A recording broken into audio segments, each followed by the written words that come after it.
I, Maxwell E. Snavely, being of sound mind and body, do hereby bequeath the following. To my wife, Rose, who spent money like there was no tomorrow, I leave $100 and a calendar. To my sons, Rodney and Victor, who spent every dime I ever gave them on fancy cars and fast women, I leave $50 in dimes. And to my other friends and relatives who also never learned the value of a dollar, I leave $1. Live from Joe's mom's basement, it's the Stacking Benjamin Show.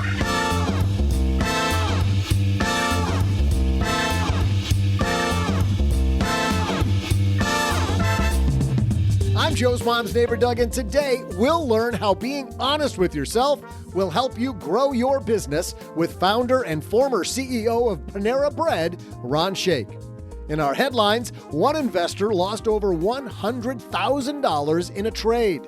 We'll explain their oops moment and how to prevent it in your portfolio. Plus, we'll throw out the Haven Lifeline to Stacker Martin, who wants to know if he should stop contributing to his fee-heavy 403B plan.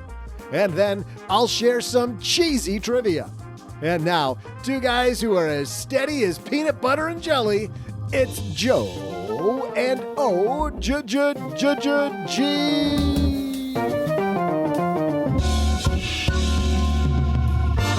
Hey there, Stackers, and I am the peanut butter on this podcast, Joe Saul-Sehy, Average Joe Money on Twitter, which means sitting across you're from jelly of me. I was going to say, you're the jelly roll on this podcast. Hey now. Mr. OG, how are you, man? Crunchy or creamy? I go back and forth. Go-to is crunchy. You go both ways? I do. Go-to is crunchy, but there's times when I'm like, I don't want my jaw to get that Jif much work. or Skippy? Jif. Yeah, Skippy is so bad, isn't it? Yeah. Or Peter Pan? Oh, Peter Pan's all right. No, Jif. But- Jif or bust. Well, Crunchy, Jif, or non-existent. welcome to the Peanut Butter Valuation Podcast. I'm Joe Saul-Sehy. This is OG. Speaking of peanut butter, it's almost time for peanut butter blossoms. You're getting close, aren't you? It is a holiday delicacy. Of course, everybody knows we do it with Biscoff. You do. Spread. That is the secret. And remember the number of stackers after you did that tried it? And then I we think you just need to post the recipe on the website. You should, because we got tons of mail from people that tried it. Have a better idea. We'll post the recipe in the Stacker newsletter. Sounds good. The 201. The 201. stackingbenjamins.com/201. And we'll have Kevin post the recipe there. Sounds good. Speaking of sounds good, we're talking food. I know. I looked at the headline. I was like, I love me some Panera. I had Panera for breakfast today. I might have Panera for lunch. I definitely will have it for dinner. You're keeping Ron happy. Absolutely. You know, the great thing that Ron did, and we'll talk about this, OG, is he blew up Panera 4 different times.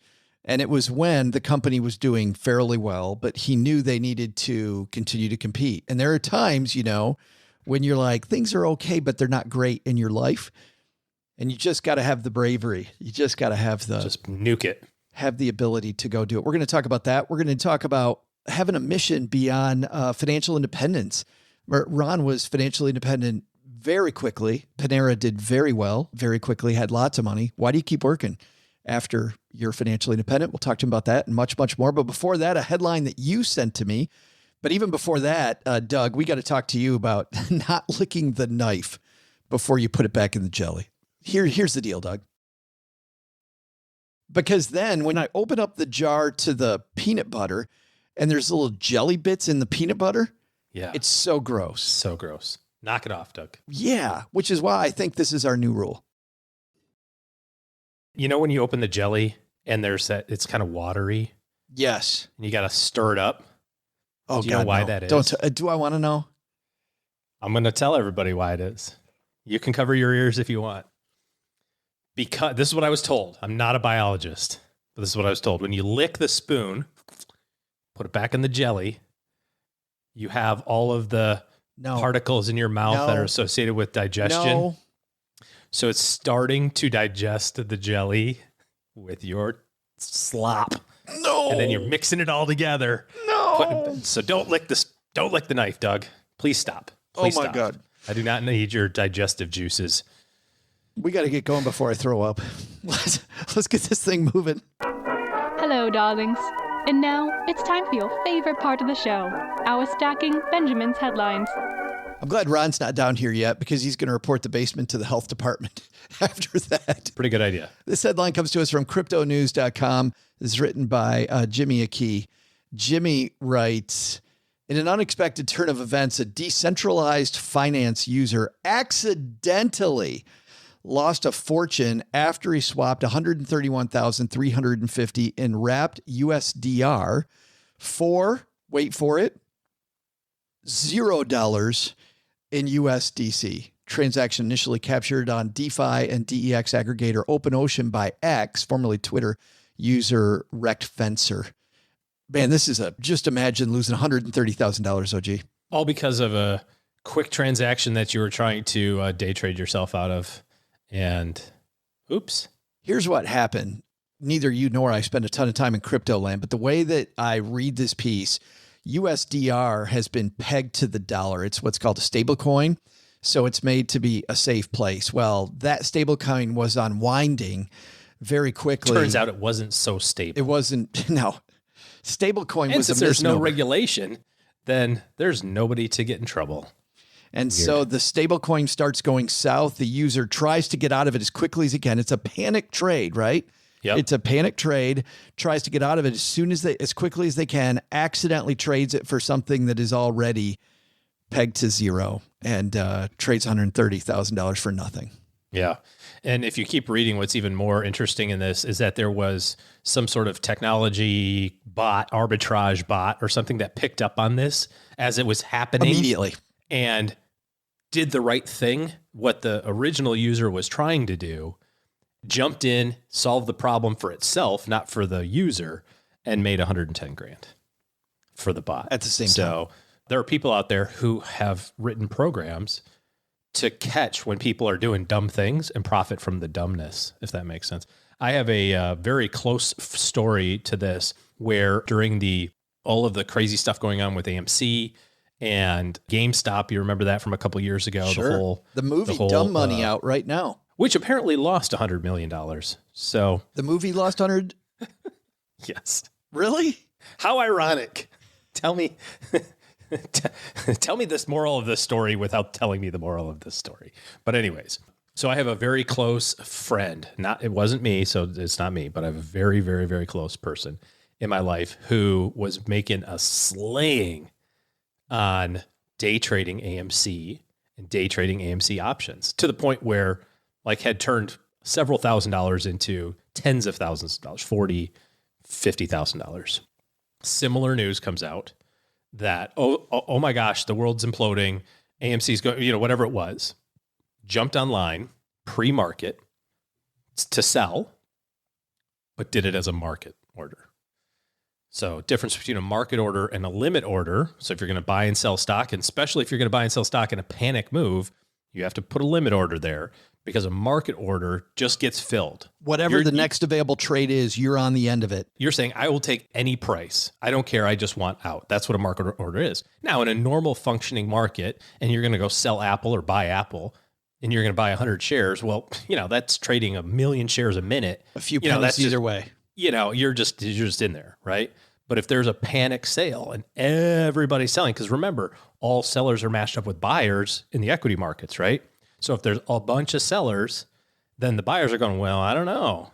You guys want out, I'll offer this. And right? Especially if you're doing it pre-market, the computers that are matching are also, they see the trend and you could open 10, 20, 30, 40, 50% lower or higher with the first trade of the day. Absolutely. And so just like we tell people, and we had a recession guide that we put out a year ago about, how to profit from a recession. And one of the strategies there was put in ridiculously low limit orders on stocks that you wish you would have bought in the last recession. And you go, gosh, it would have been great to get Apple at 100 and the market's down 20% and woe is me. Well, hey, put a limit order to buy 100 shares of Apple at 100, see what happens. You might get it. So that's what happened. So someone had literally put in, buy these AMC options at 1 penny if available. And then this associate of mine went, I'll take any price. And the computer went, well, 1 penny's any price. Oh, so crap. Surely you want that. Oh my goodness. So he sold a $50,000 position for 1 penny a share. So he ended up with $500 basically out of 50,000. Was recognized when he put the order in. Hey, I might not get 50. I might get 48. I might get 47. I might get 40. I don't care. I'm out. But how about $40? Got 500. Right. Because it was a market order, pre-market. And what's crazy is that at the end of that day, AMC finished up. So if he literally would have forgotten about it, not read about it, not paid any attention, it would have been okay. But because all of the panic stuff and the volatility in that moment got wrapped up in it and took 50 grand and turned into 500.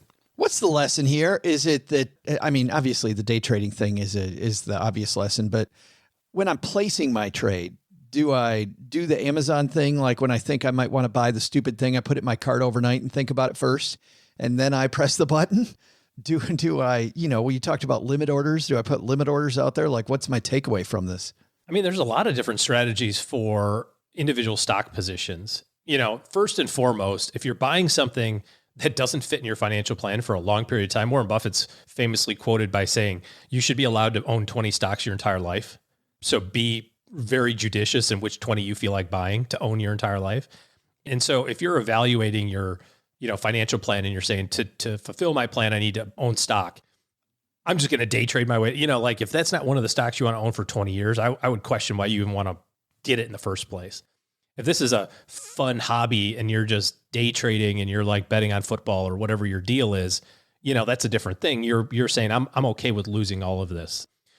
So firstly, it kind of starts there from an asset allocation standpoint. But even if you're going to own individual stocks, every company now, every custodian has the ability to put limit orders or trailing limit orders or trailing stop limit orders, all these different protections so that you can say, hey, I want to make sure that if this turns sideways, if this position turns sideways in a hurry, and I'm not literally sitting by my computer when it happens, there's a mechanism and a technology that will get me out of here, basically.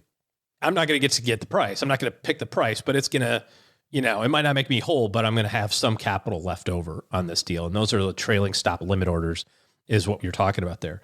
If you're just out there buying stock, it's a Tuesday and you're buying it, I don't think you have anything to worry about.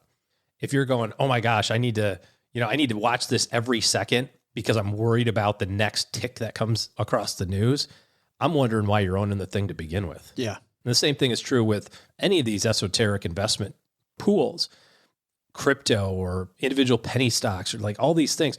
I have a friend of mine that was working at a brokerage house, old school stockbroker. And this guy was making a killing on penny stocks.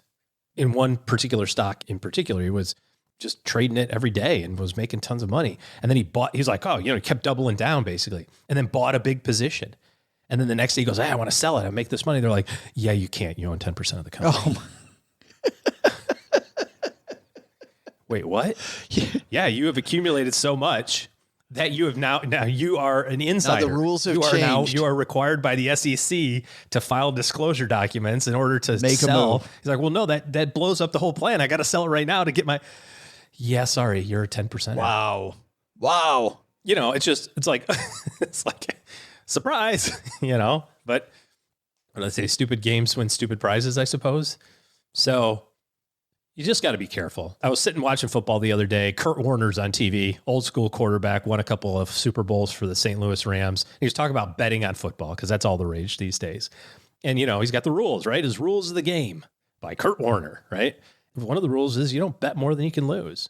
And so if you're going to go play the penny stock game, you're going to play the day trading game, you're going to go buy options because you saw it on Reddit and you want to do it, man, have fun. Do your thing.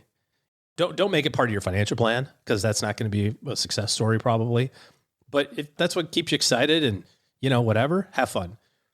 But have it out and don't make it such a big portion of your day or of your money that it's so stressful if you lose it. Well, and I think to me, that's the biggest takeaway of all is keep the garden weeded. I can't tell you the number of times when I would meet with people and they go, well, I'll sell this, but after it goes up to X, after it reaches X point. And I'm like, we got to accept the dollar the way it is today. And it doesn't fit today. If it doesn't fit today, something else could go up and this will continue to go down. I'm thinking about one family that had 80% of their portfolio in Ford stock. Of course, I'm in Detroit.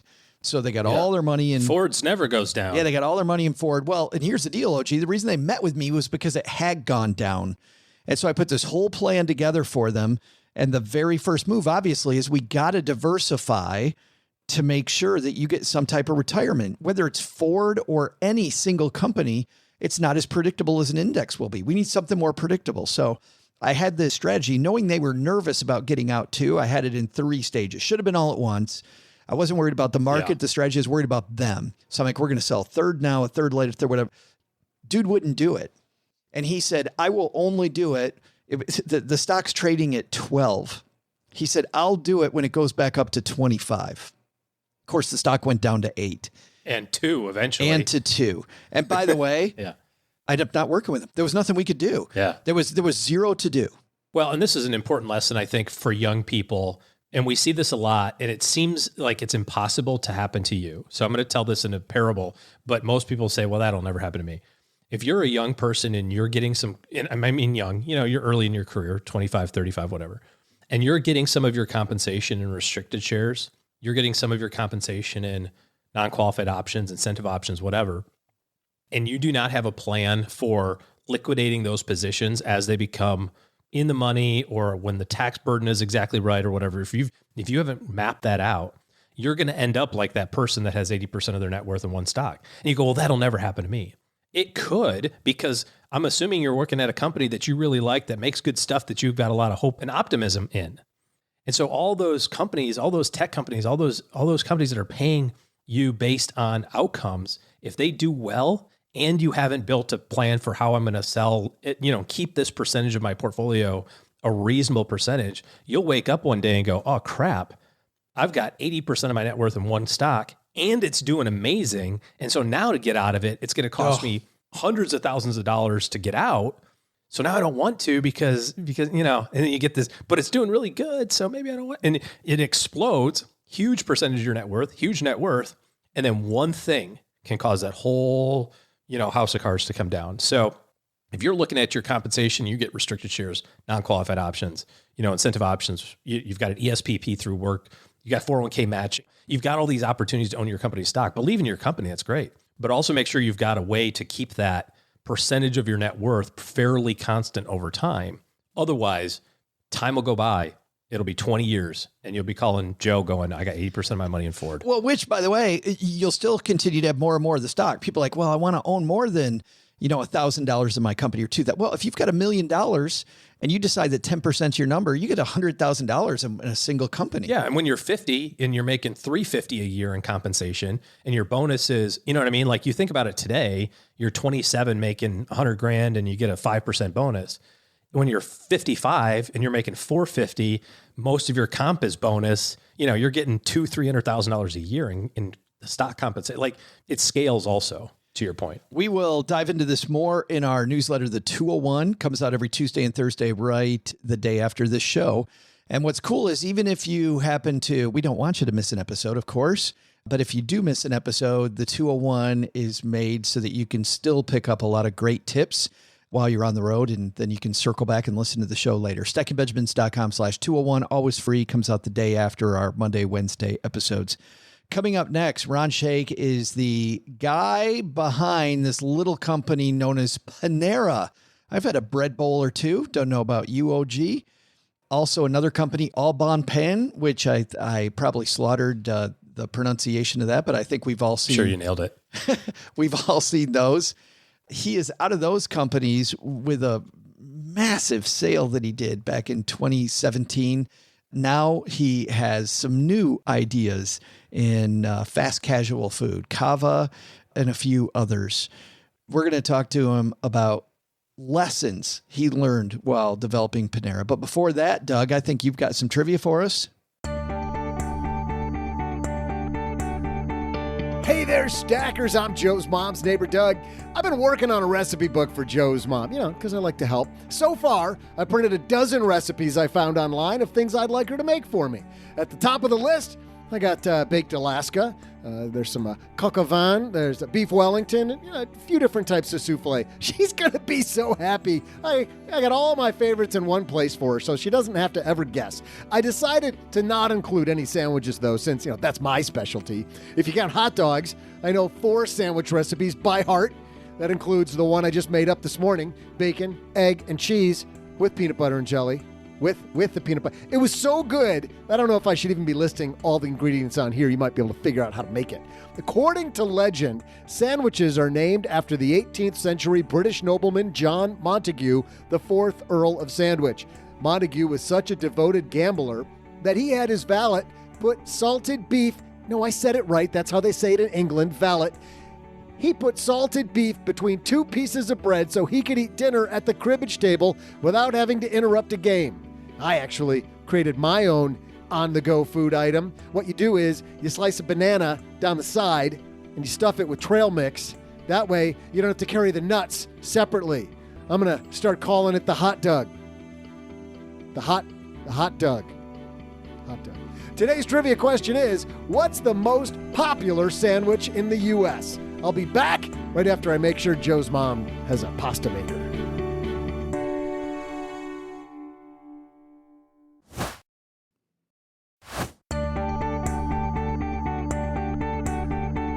Hey there, Stackers. I'm sandwich chef and recipe book publisher, Joe's mom's neighbor, Doug. I tried the hot dog during the break, and unfortunately, turns out it's harder than you think to eat trail mix out of a sideways banana that's still in the peel. It's very complicated. Today's trivia question is, what's the most popular sandwich in the U.S.? The answer?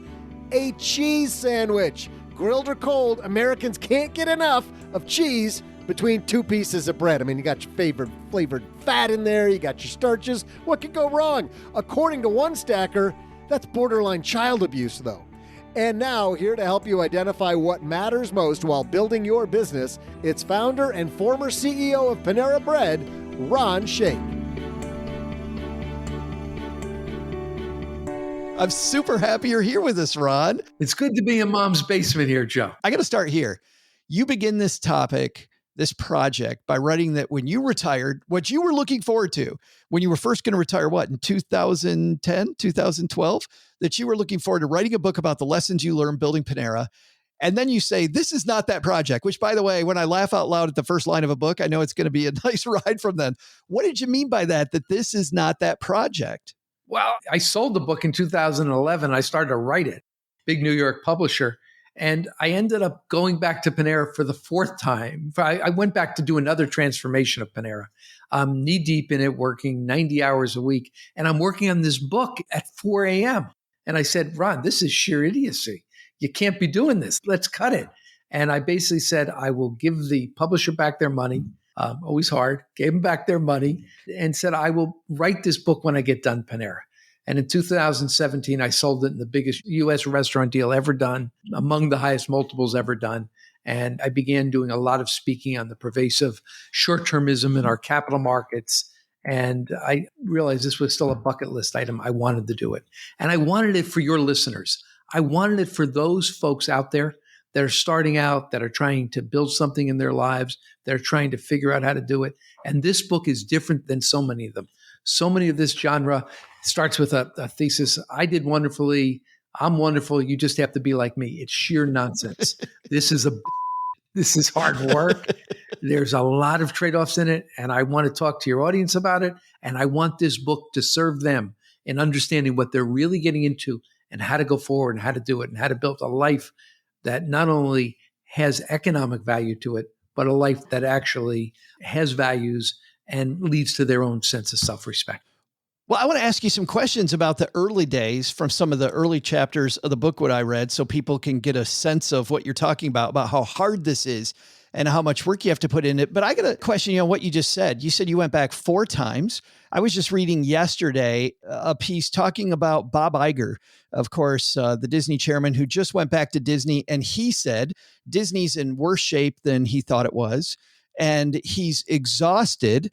Ron, it's clear you had plenty of money. Yeah. You were doing just fine. Why does a guy who already has enough security for himself go back to take part again? Because none of this is about just simply financial security. Once you get over a certain point, it's not going to change your life.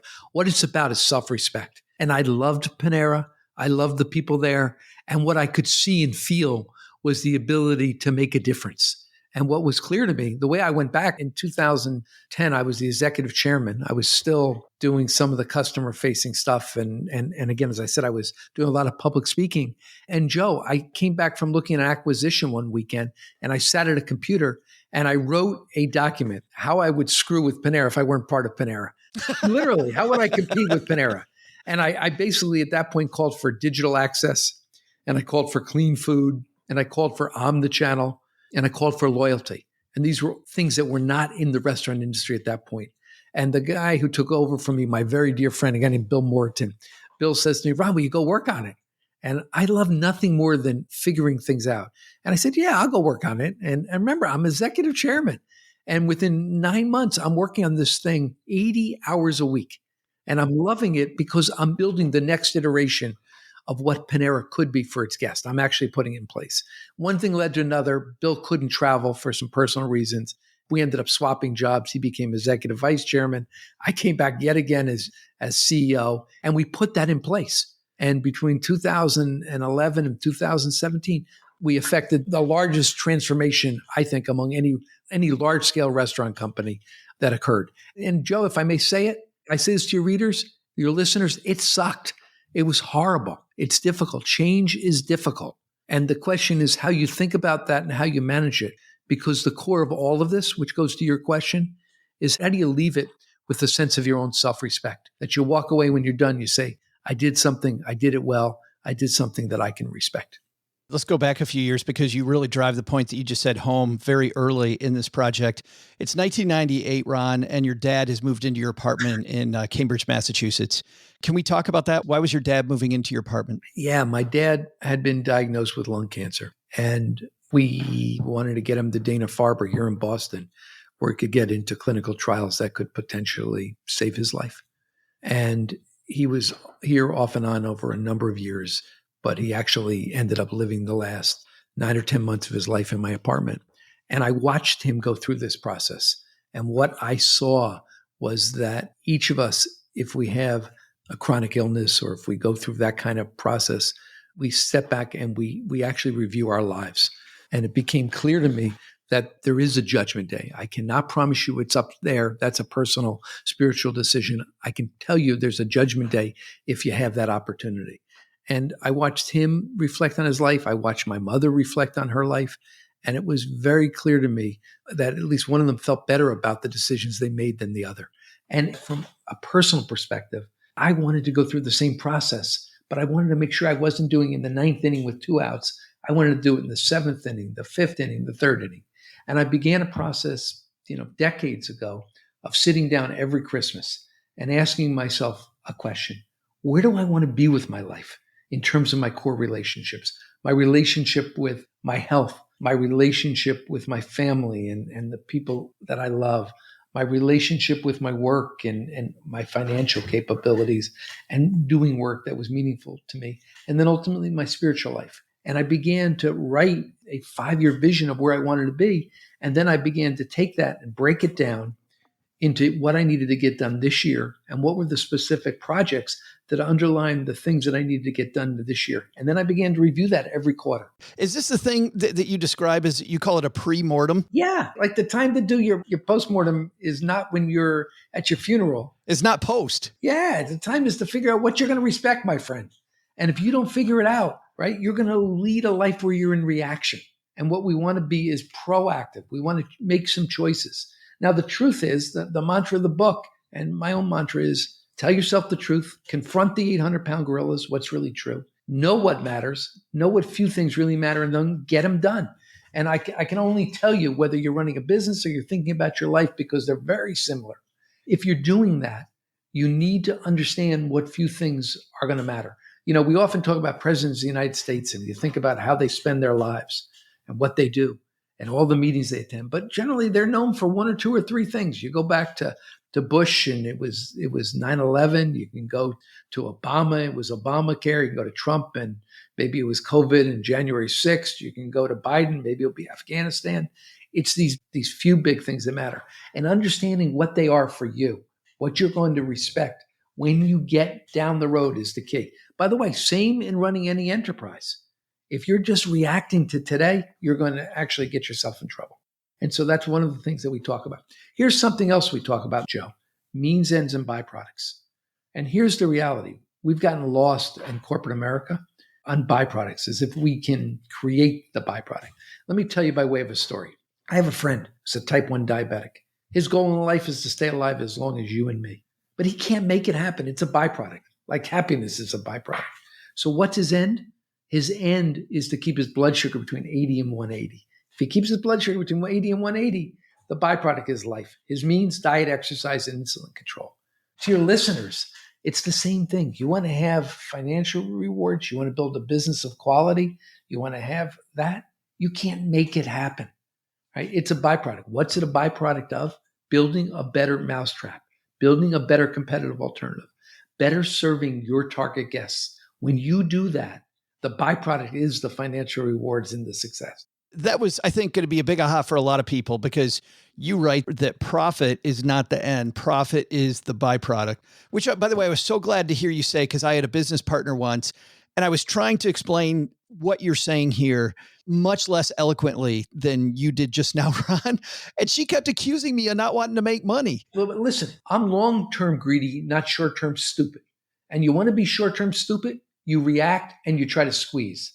You want to be long-term greedy, you understand who your target customer is, and you deliver better for them than anybody else. You do that, you're going to build a sustaining, powerful business, and you're ultimately going to have far more financial rewards. This idea of having a competitive product was actually where you started. Let's talk about your first business, which I think was a business you created in college. You're hanging out at I don't know, like it sounds like almost a 7-Eleven, and the dude gets mad at you that's working behind the cash register. I'm mad at me. They accused me of shoplifting, Joe. Well, look at you, Ron. Look at you. Clearly, and I ended up on the board of that company later. Did you?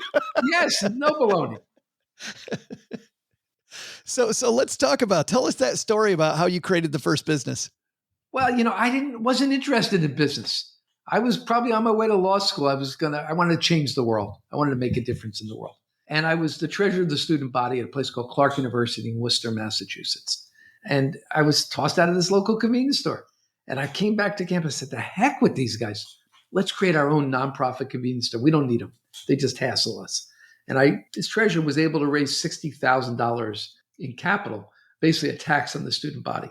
And then we had to figure out who was going to build this place and who was going to run it. And ultimately, I volunteered to do it. I spent the summer ripping out a faculty wives thrift store. That was what they gave us. I ripped it out. The administration didn't support it. And I ran this store. And as a kid in college, it's just, almost 50 years ago, but as a kid in college, to be honest with you, I couldn't dance. I couldn't sing. But this was the closest I came to live performance art. I loved it. I loved the creative process. I loved serving people. I loved figuring it out. And it opened up a whole world for me. And the irony of it is, it's sort of the problem in my life. We started making a lot of money. It's supposed to be nonprofit. So we lower the prices. What happens? We make more money. We lower the prices. At the end of the year, we had about $60,000 in profit. This is where the administration gets interested. Oh, isn't that weird? All of a sudden, they're excited about it. Yeah, I wanted to throw a great Grateful Dead concert on the Village Green as a way to give the money back to the students. But we ended up, shall we say, in the scholarship fund. That's very nice of you. Yes, that was the way it came down. And that store lasted 30 years. How did you in those early days, though, get product? Because you're not Walmart. I mean, you're not able to, even as a student, I can't imagine how you get wholesale pricing to go and resell stuff. We didn't. Listen, we went to the local deep discount supermarket at about 5 a.m. We took 7 or 8 shopping carts of food, and then we went back to the store and we re-merchandised it. But here's my point to your readers. My stories are just fun. The reality is the joy in any of this is figuring it out, right? How do you get it done? It can get done. And when you're small, you have an advantage. The reality is you can move quickly. Your executive committee can meet on the way into work and resolve it by the time you get there. It's not all that complicated. The power you have when you can be flexible and move is extraordinary. But the key is to know what you're focused on. The key is to know what matters. What are you trying to get done for whom? In order to do that, part of what we talk about is telling the truth, the 800-pound gorillas, telling yourself the truth, telling the people you work with the truth, knowing what matters, and then most importantly, getting it done. Too often in corporate America, we talk about what we're going to do and we don't get it done. And so this is central to the entrepreneurial experience. And Joe, before we go forward, I want to tell your listeners just something else, share with them something else. I think we as entrepreneurs, and I think there are many who might be listening, are often misunderstood. People think of entrepreneurs as risk takers. That's not an entrepreneur. Entrepreneurs are opportunists. We see opportunities that other people don't. It's that simple. And then we are committed to protecting that opportunity, that ability to meet that need in a way that other people don't. And what I would say to you is if you want to build an entrepreneurial life, if you want to build any activity, it's to start and figure out with empathy, what is that customer need? Where can I make a difference that other people don't? How can I do it differently? How can I be that much better than the next guy? You know, there's a great story, Joe. I don't know if you ever heard it, about two guys out hunting. And all of a sudden, you know, a grizzly bear jumps into their tent. Both these guys throw on their pants. And one guy looks at the other and says, "Why are you throwing on your pants, Joe? You know, why are you doing that?"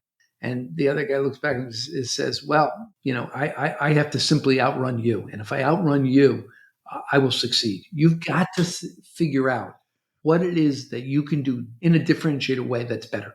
And when you do that, you actually have a business model.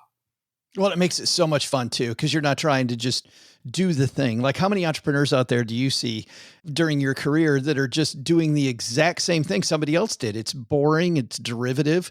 The customer can see right through that. It adds no value. Right. Right? I look at the whole central thesis for us of value creation is being a better competitive alternative. That's our end in every business I'm in. And you may know, not only did we create Au Bon Pain and Panera, I've now been chairman of Cava, which we just took public. We have something else called Tate, Life Alive. Some of you may know we're in BJ's restaurants. I essentially sold Panera, took my own money, some of it, and have now built $1 billion plus portfolio of businesses that our whole central theme in Act 3 is figuring out what are the niches that are going to matter, discovering today what's going to matter tomorrow. What are the niches that are going to matter in the restaurant industry in the next 5 to 10 years, such that they have tailwinds behind them, and then helping build the dominant brand in each of these niches. That's literally what we did with Cava, and that's literally what we did with Panera, what we did with Au Bon Pain, and we're doing with a range of other businesses. It's there to be had if you know how to be differentiated and you know where your competitive advantage comes from. I wanted to get back to that idea of knowing what's important, because there was a time early in your life, you thought you were going into politics, right? So you think you're going into politics. You also find out you're very good at the world of business. Obviously, we got a lot of listeners that are sitting on a fence like that, where they got these two competing things that they think they might want to do. How'd you decide to go business versus enter the political arena? You don't decide, you try. And one of the things that I discovered is no matter what road you take, they're mostly all going to lead you to the same place. When I did business, I always brought a political sense to it. To me, a business is simply a little society you get to control. Tax policy is compensation. You know, customer satisfaction, it's all part of it. On the other hand, when I did politics, I was always a strategist and I was always trying to figure it out. To me, a business, frankly, is a campaign that never ends. And a campaign is a business that has one day of judgment. But very similar kinds of skills. Understand what matters. And to me, understanding what matters is to understand what matters to your target customer. If you can figure that out and you can listen to them with empathy, you can create opportunities. You can create opportunities as an entrepreneur. You can create opportunities as a CEO of a multi-billion-dollar, 100,000 plus employee organization. I think what's cool is too, Ron, you're creating opportunities for your customer to do business with you. Yes, but here's the key. You know, we use all these fancy MBA terms, you know, like competitive advantage and differentiation. Here's it in the most simple terms. Are some people going to walk past your competitors and choose you? Right? If you can't get that to happen, my industry, at least, the restaurant industry, is dirt farming. It's a crummy business in which you get your market share and there's not enough margin and you don't do particularly well. You've got to be the best alternative for some people.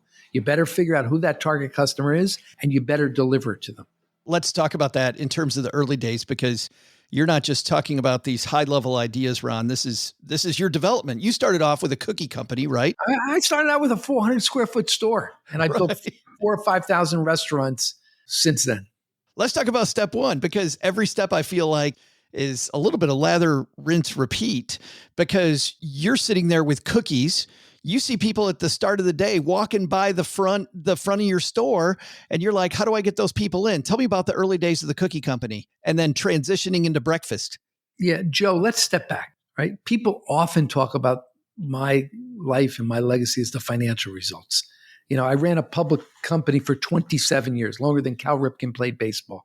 And what people talk about is that company, Panera, delivered the best returns in the restaurant industry over 2 decades, twice Starbucks, 4 times Chipotle, 25% returns. Somebody told me we actually beat Warren Buffett's Berkshire Hathaway. That's what people say. But to me, as we were talking, that's a byproduct. What I'm most proud of is not that. What I'm most proud of is I transformed my company 4 different times over the course of 37 years. Basically, every 8 to 9 years, I led a transformation. When I started, I basically had a cookie store. I merged it with a French bakery, 3 French bakeries. I was working on the counter, and it quickly became clear to me that people were buying French baked goods, croissant and bread, and using that for a sandwich. And we quickly changed our business from being in the baked good business to being in the sandwich business. Powerful. Literally, sliced bread changed everything. Yeah, we went from being a broken down French bakery to being one of the hottest concepts in the late 80s, Au Bon Pain. And we were, everybody wanted one. And it led to us going public in 1991. Right? But that was a byproduct, right? That came as a result of figuring out the business, the consumer, what they really wanted. They wanted a sandwich, and the baked good was simply an ingredient into it. The second major transformation for me occurred in the 90s. And it was clear to me there were huge trends happening in our consumer society. And I spent 2 years on the road trying to listen with empathy to guests. And what I discovered is 1 out of 3 consumers walked into fast food and held their noses. And yet the only alternatives at that time were fine dining and fast food. And people wanted something more. They wanted something better. And I began to imagine if we could deliver real food, environments that engaged them, people that cared, that we could deliver for our guests an elevated experience, something that they felt respected them, something that essentially elevated their sense of self-esteem. I didn't realize it at the time, but that became, that ideology, that understanding, that visibility we saw became what is the fast casual industry segment of the restaurant industry, which is now $100 billion. And we came away from that experience understanding there was a powerful and deep trend. I speak a lot more about this in the book. And I end up using Panera. St. Louis Bread Company was what it was first called. Later, we renamed it Panera. We ended up using Panera, and it became the poster child for fast casual. But it was that learning that I'm so proud of, and then how we turned Panera into the poster child. The third major transformation occurred at the end of 98, 99. And again, we all get these moments where you're kind of down. I was down. I was running a large public company. I had 4 different divisions, Au Bon Pain International. I had a manufacturing division and this thing called Panera. And I could see Panera had the potential to be nationally dominant. But for every 100 guys that talk about being nationally dominant, Joe, 1 ever makes it. It's so hard. And I was kind of bumming. And I said, we're going to screw this thing up. It's a gem. I know it. I can feel it. And I'll never forget, I was in the Caribbean. A friend looked at me and said, Ron, what would you do if Panera owned Au Bon Pain, not Au Bon Pain owned Panera? And I hadn't thought about it that way. It was a change in paradigm. It totally felt to me the same as when Dayton Hudson said, you know what? Target is really where we're at. It was the same flip, like, oh, we got this little company Target here. We got Dayton Hudson, but Target is really who we should be. It's the gem, and understanding what the gem is what mattered. And I made the decision. I left that and I said, we got to protect this thing at all costs. It needs all the financial resources we have. It needs the best human capital we have. And if I had any strength, I'd go down there and make it happen as CEO. And over the next year and a half, I sold every other business we had. It was horrible. It was blood in the streets. Au Bon Pain was my first son. I loved it. I loved the people. At that point, you could have bought our stock at a penny on the dollar. People say to me all the time, Ron, why didn't you tell me? I look at them and go, I was telling you. Right? Nobody wanted to listen for the year. Right. You got to believe, right? And that allowed us to build what became a 2,000 plus restaurant chain. And then, quite frankly, as I may have mentioned to you, I retired in 2009 to work on reducing the hyper-partisanship and the polarization in our civic society, helped form a group called No Labels. But I still was the executive chairman of Panera. And I ended up coming back from a trip, looking at some competitors, and writing a vision for how I would compete with Panera if I weren't part of Panera. It made me think of the old days. I think it was Jack Welch who said, change before you have to. No, I think Jack Welch said, control your destiny. Or somebody else will. Right? Or somebody will control it for you. Yeah. Right? Which is the same as saying, you do it to yourself. Yeah. Yeah. You had to blow up Panera. Absolutely. I had to sell my first child, Au Bon Pain. I had to blow up Panera. I had to take on the sacred cows. And I had to do it at a time when you're going through transition. We don't talk about this, but I want to talk about it in the book. Right? I talked about the difficulty and pain of the process. From 2011 to 2017, I had activist investors who came and said, we can shortcut this. I had people that lost faith, that quit. It's horrible. These are guys that I had known for years, and one of them quit on 2 weeks' notice. And there are these moments where you really almost wonder. I can remember my daughter was up in Manchester, Massachusetts. I lived in Boston. My family was up there. It was a tough day. My CFO had quit, and I was just beaten up, and I wanted to just go to bed. And my daughter calls and says, Dad, will you drive an hour and come up here and put me to sleep? And my first reaction was, Emma, I can't do it. And then I called her back in 10 minutes and said, I'm coming. And I got in bed with her, and she looked at me and said, Dad, I really had a tough day. I had a horrible day. And I looked at her and said, Emma, the beauty of life is that you're going to go to sleep tonight. You're going to wake up tomorrow. The sun's going to be shining, and you get a whole new day and a whole new approach. You needed that message yourself. That was who it was for. Yeah. And the reality is when you're going through tough times, it's to remember that. It's to keep that in your mind's eye, what it is that you're trying to do, what you're going to respect. And as you go through transition, Vince Lombardi once said he never lost a game. He ran out of time. Yeah. That's often the worst fear. And how do you deal with that? I can tell you, Joe, I had $5 billion of investors that were betting on me, that I had 125,000 employees that their mortgages and their lives and their kids' education were dependent on us. And you don't know yet if it's the right decision, but you better have made the right calls and taken that organization the right way, which gets us to this principle of getting it done, actually knowing what matters and getting it done. Well, and I wanted to end with a question on that topic. Clearly the organizations that you built, currently with Cava and your current portfolio, with Panera, with Au Bon Pain, with the cookie company, even with that first, a lot of what you've done is about people and about having an organization that supports the people that support the organization. How do you let somebody go when it clearly isn't right for them? Because there's people listening to this that are leading people that you just know, Ron, that it's not the right fit and it's going to be better for you and them for them to go someplace else. Yeah. Joe, I've had thousands of letters I've gotten over the years from people that I fired who said to me, thank you. I learned more while I was working with you, and I learned more about myself when I was fired.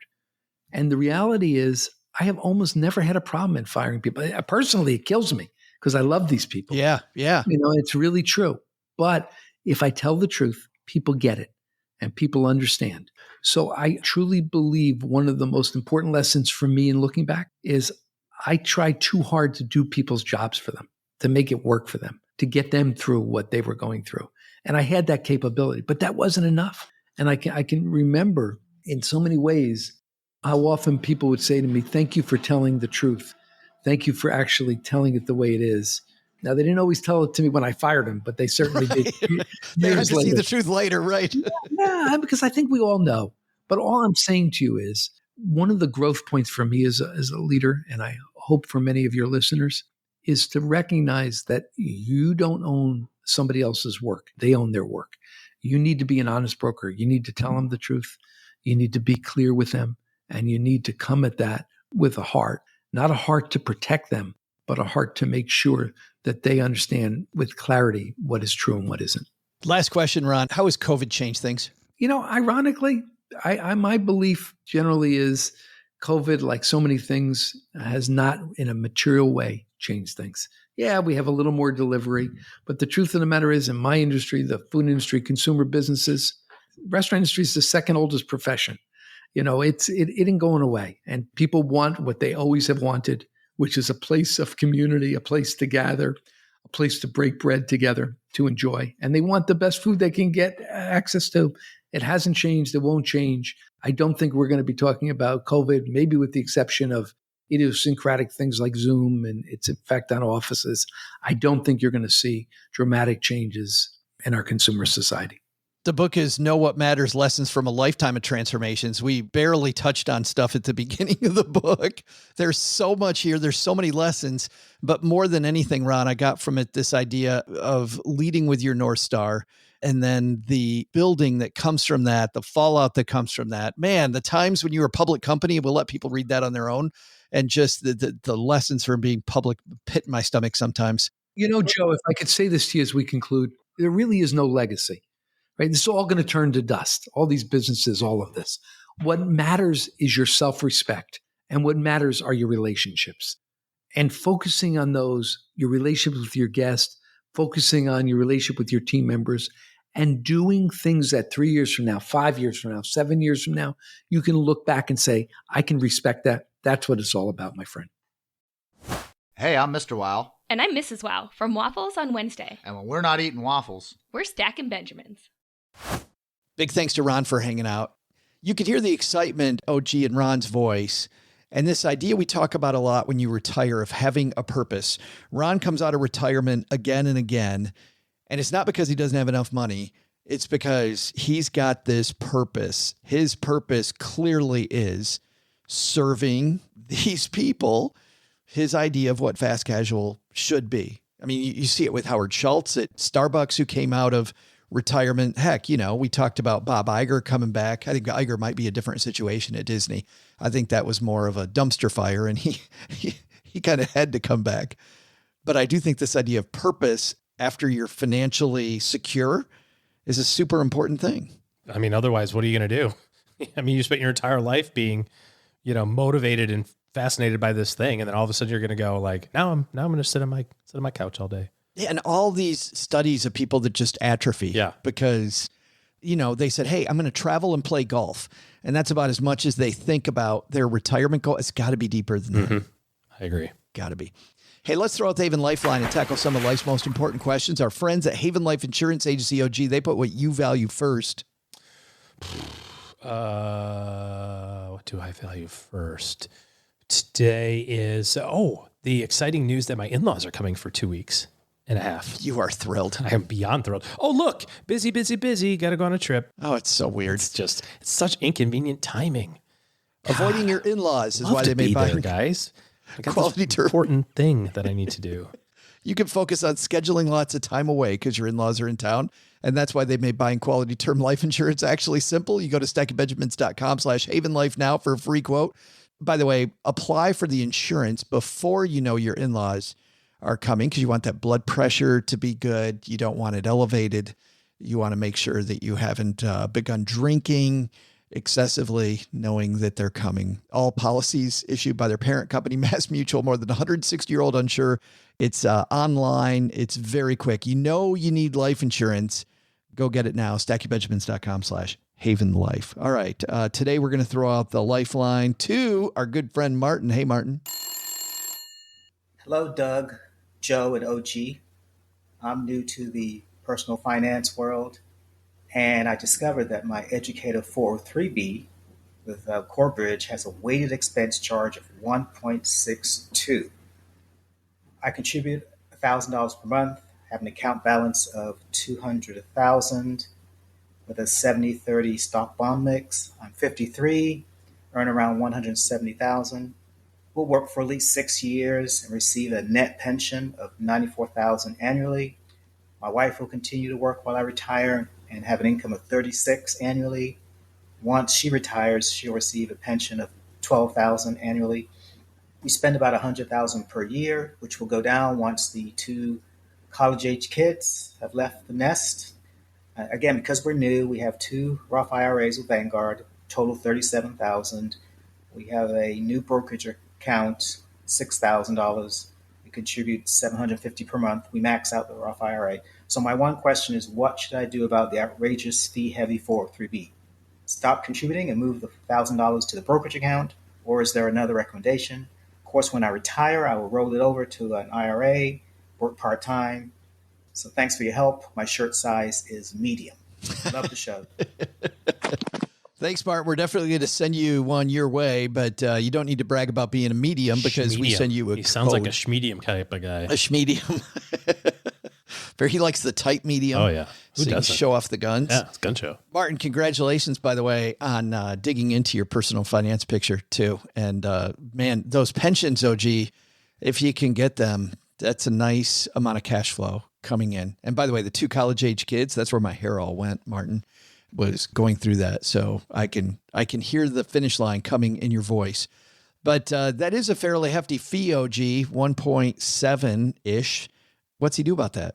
I'm thinking of a couple of things. Number one, most 403B providers or most companies that are places that have 403Bs have multiple options with the 403B. Oh, that's now, not good. all, Yeah. but a lot of times there's like 3, 4, 5 different choices. Companies, school districts in particular, have started to pare those down because you can imagine from an accounting standpoint, it's just a nightmare to keep track of them all. But you might inquire to see if there's other options. Maybe the one that you've seen access to is just the most popular salesperson who's around, handing out the free donuts and coffee every morning to get people to sign up, which signing up for a 403B is a good idea. But check with your HR department to see if there's other choices.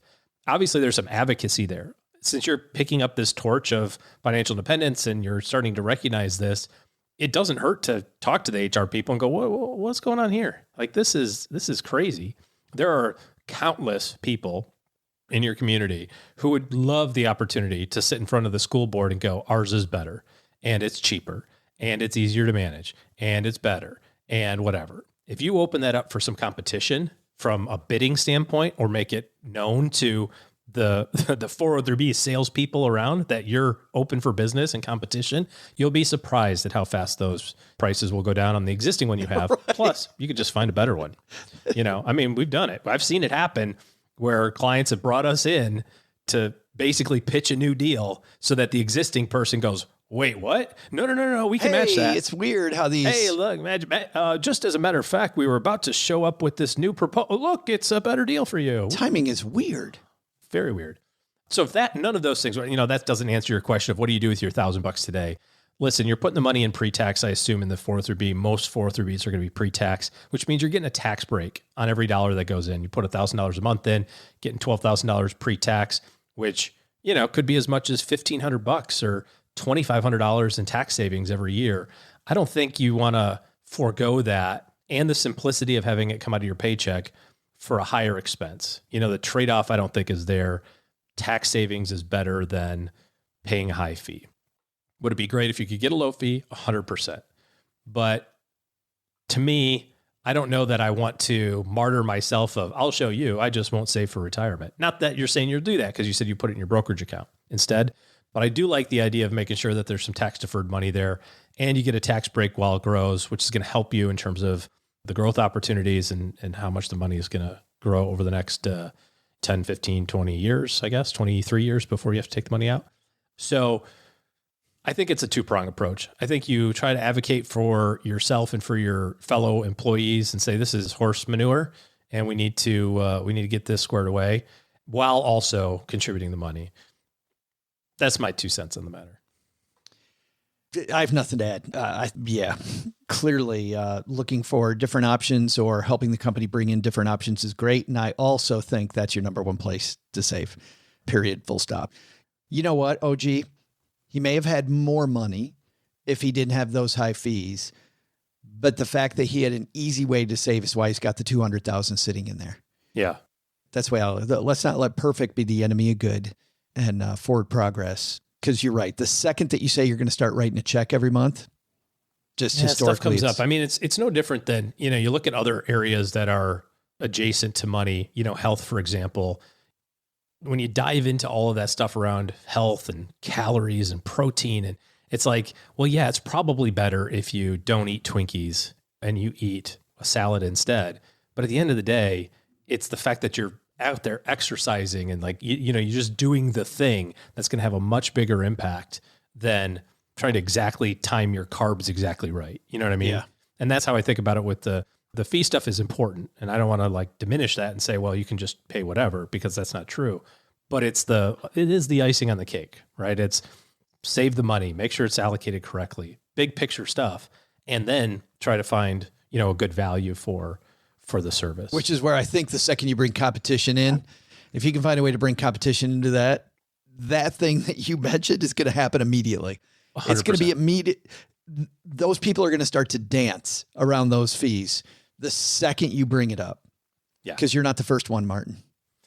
Yeah, probably not. But, it's such a weird thing, especially in schools, because it's kind of, for lack of a better term, it's a good old boys network still over there. It's a very opaque industry, and there's a lot of great providers, and there's a lot of great people who care about educators and make sure they do the right thing. But it's also a great opportunity to be a little slimy, a great opportunity to obfuscate all of the stuff that goes on behind the scenes, because, we'll just put $50 a month in and who cares, but it does matter. So if you can lead the charge on the advocacy for your compadres, I think you'll find some pretty good resolution in a hurry. And as Martin insinuated, we're sending him a Stacky Benjamin's Haven Life shirt for being brave and calling in, sharing some personal stuff so we can all learn from his situation. If you've got a question for us, stackybenjamins.com/voicemail, and we will do the same for you. stackybenjamins.com/voicemail. All right, time for the last segment of this show that we call The Back Porch. Going to begin with a community calendar since Doug went upstairs to get a drink. I think on Monday, Doug mentioned our Instagram Live time has changed for Thursday, and I believe it's a little different than what we even said on Monday. Katie Kremitzos joining us. She leads the Women's Meditation Network. If you've heard the show for any length of time, you've heard me talk about how much I like the fact that Katie helps people relax and be more mindful when it comes to money so they don't lose $130,000 in a single trade. Oh, gee. Maybe meditate first. Yeah, please don't. Maybe calm it down a little bit. Meditation has helped so many people. And Katie is going to join me and teach us how to be a little more mindful. That is going to be Thursday, 12:30 Eastern. I do believe that is a different time than what we had before. 12:30 Eastern, 11:30 Central. What is that? 10:30 Mountain, 9:30 Pacific, if I know my time zones. So that is Thursday on Instagram. You can find all the places where we chat with people, our YouTube channel, which has always some great clips and lessons, which is just go to youtube.com/StackingBenjamins. The best place to go, our welcome guide shows you all the different channels we're on. StackingBenjamins.com/welcome gets you to that. That's that. OG, entertainment wise, Cheryl and I have started watching a documentary that I find fascinating. She and I both were in love with Ted Lasso. Did you watch Ted Lasso? Watched one episode. Didn't really care. Fantastic show. Loved it. Watched the whole thing like a lot of America, a lot of the world. But now we're watching. Like everyone except OG. Well, no. I mean, I've met other people that just didn't get into it. But, that was me in Breaking Bad. I watched the first 2 episodes and everybody told me you got to watch the first 4 and then you're hooked. I would say the same thing about Ted. But Welcome to Wrexham, which is the true story about Rob and Ryan buying the Ryan Reynolds, buying the team and their story of trying to bring this team from four leagues under the Premier League and trying to get things moving. We're 4 episodes in. It's really good. If you like sports and you like kind of sports management documentaries, shows, and about how they make it, we're really enjoying it. It's on Hulu. I think I would qualify it though, that you gotta be into sports management stuff. I came across this video, so we don't actually need to see the video. We can just listen to the audio. Showed up in my feed a little bit ago. You an investor looking for long-term capital appreciation, but worried about the short-term volatility associated with innovative companies? Well, you're not alone. Many investors appear to be afraid of companies that offer newer, faster, cheaper, and creative products and services. Now you can avoid these innovative companies. How? Ask your advisor today if investing in a traditional broad-based index is right for you. A broad-based index provides investors with a feeling of safety and comfort, knowing that they hold past success. Often based on tangible assets like a bank branch, railroad, or real estate, indices should generate predictable cash flows because, hey, that's historically been the case. And things never change. Side effects may include, but are not limited to, owning companies associated with the traditional world order. Investors holding stocks associated with traditional transportation, banking, bricks and mortar retail, and linear TV may experience headache, nausea, and increased blood pressure due to the accelerating threat of disruptive innovation. Your investment portfolio doesn't need to be bothered by a changing world. This parody was brought to you by ARK Invest. To learn more, download Bad Ideas at arkinvest.com/bad ideas. Wow, really? So did you pick up what this was all about? Yes. Well, what's funny is when they said ARK Invest at the end. So at first I'm like, okay, this is a parody. And then I went, no, wait a minute, it's not a parody. Index funds and a traditional world, and you can actually get it. Then I'm like, okay, well, this makes sense to me. Like that is some safe stuff to invest in. And then when she says ARK Invest at the end, I'm like, damn. This was an ad that ARK put out about how silly it is to invest in the status quo in traditional, broad-based, diversified portfolios. And instead, like, are you scared of innovation and you just want the status quo? Well, talk to your advisor about getting a broad-based, boring index fund. Here's the funny part. Which is funny because I think it's a good advertisement for the broad-based index fund. Well, it certainly is when you go and say, well, this was posted on October the 14th of 2020. Oh. And let's see how Kathy's done since then. Since then, your crappy S&P fund that invests in dumb things like tangible assets and real estate with predictable cash flows is up 25.5%. Yeah, it sucks. And your new technologies fund is down 62%. 62%. You lost more than half your money. You lost 2/3 of your money. 62% since this video came out. Just let that sit there for a second. Okay, I let it sit there. And I still like the broad-based index fund. Yes. Even not knowing the future. Oh, man. Because you know what? The broad-based index fund has the new stuff in it. It does. Weird. Yeah. Weird how that works. It's just not all that stuff. And I'm sure in 3 years from now or 5 years from now, somebody will pull this out and go, see, told you. There it is. But the volatility is something else. I think it's a good place to leave it. Last thing on my list is if you're somebody hoping to make better decisions and maybe invest in stuff that actually makes sense. OG and his team are taking clients. If you need a better plan, not talking product, but talking process, you need a better process to get you from point A to your goals, head to stackingbenjamins.com/OG. That's the link to their calendar to set up a first meeting so that you can make better decisions in the future. stackingbenjamins.com/OG. All right. That's going to do it for today. Doug, I think you got it from here, man. What should we have learned today? Well, Joe, first, take some advice from Ron Shaich and build your business around a life you're proud of so you can leave a positive impact on the world. Second, take away from our headline, don't make panicked trades. And whenever you have to make a move quickly with your money, measure twice before cutting so you don't lose over $100,000. Ouch. But the big lesson? Anything can be a sandwich if you put it between two slices of bread. Anything. Thanks to Ron Shaich for joining us today. You can find his book, Know What Matters, wherever books are sold. We'll also include links in our show notes at stackingbenjamins.com. This show is the property of SB Podcasts, LLC, copyright 2023, and is created by Joe Saul-Sehy. Our producer is Karen Repine. This show was written by Lisa Curry, who's also the host of the Long Story Long podcast, with help from me, Joe, and Doc G from the Earn and Invest podcast. Kevin Bailey helps us take a deeper dive into all the topics covered on each episode in our newsletter called The 201. You'll find the 411 on all things money at The 201. Just visit stackingbenjamins.com/201.